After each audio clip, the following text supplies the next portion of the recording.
The city of Johannesburg says it's now flushing out all the current water reserves in Diepsloot to make way for fresh water supplies, and Health Minister Aaron Motsoaledi says they are fast-tracking efforts to abolish the Medicines Control Council. I'm Richard Brooks.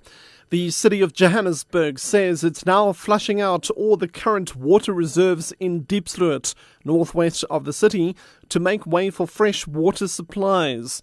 This as the city continues to run tests on water samples suspected to have been contaminated with an unknown substance. Joburg Water spokesperson Millicent Khwabe says results of a second round of tests conducted on water samples yesterday have revealed that there is no contamination of water in that area. This supports results of the first sample tested on Friday that were also clear of any contamination. Khwabe elaborates. We are warning the residents there's going to be a lot of water that's available for them. In their taps, it's going to appear clear. But what we want to do is take another sample just to be sure, we don't want to take the risk. Although the two tests have confirmed that there's no contamination, we're taking the third one late this afternoon.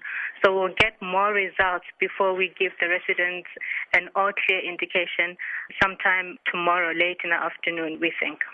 Health Minister Aaron Motsoaledi says they are fast-tracking efforts to abolish the Medicines Control Council and replace it with a more effective South African Health Products Regulatory Authority.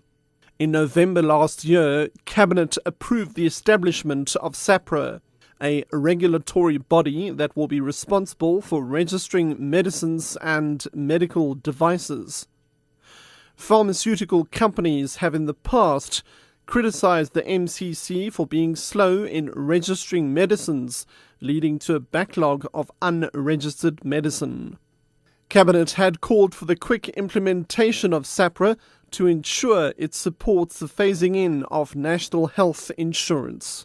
Motsoaledi explains. That will include, of course, the establishment of SAHPRA. We are working around the clock very fast to abolish the Medical Control Council and replace it with a bigger, more efficient, much more encompassing South African Health Products Regulatory Authority. That will also regulate devices and equipment, because at the moment, devices and equipment are not regulated in the country. So the review of the drug policy includes that. Port Elizabeth police are looking for a suspect in connection with the robbery and murder of a Rhodes University student whose body was found near the Kucha Hotel on the Addo Road on Friday afternoon. 23-year-old Tembakazi Fufu was last seen hitchhiking to a graduation in Grahamstown on Thursday. ABC Ina reports. A statement released by the university says Lelona, a BSc honours student, was due to graduate on Thursday evening.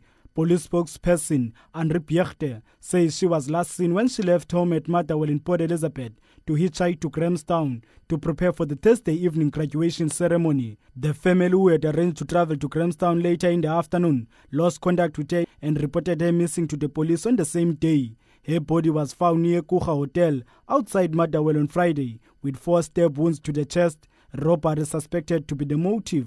5 people, including a young child, have been injured, 3 of them seriously, in a collision between 2 vehicles in Klipfontein Road in Athlone on the Cape Flats. ER24 spokesperson Andre Visser says one of the injured had to be cut out of the vehicle using the jaws of life. Visser says the couple and their young child in the other car sustained suspected head and neck injuries. A side impact collision occurred at the corners of Jan Smuts and Klipfontein Road in Athlone. There were 2 vehicles involved. When ER24 paramedics arrived at the scene, they found that 5 individuals from both the vehicles sustained injuries. One of the male occupants successfully extricated from the vehicle. All the patients then received treatment at the scene.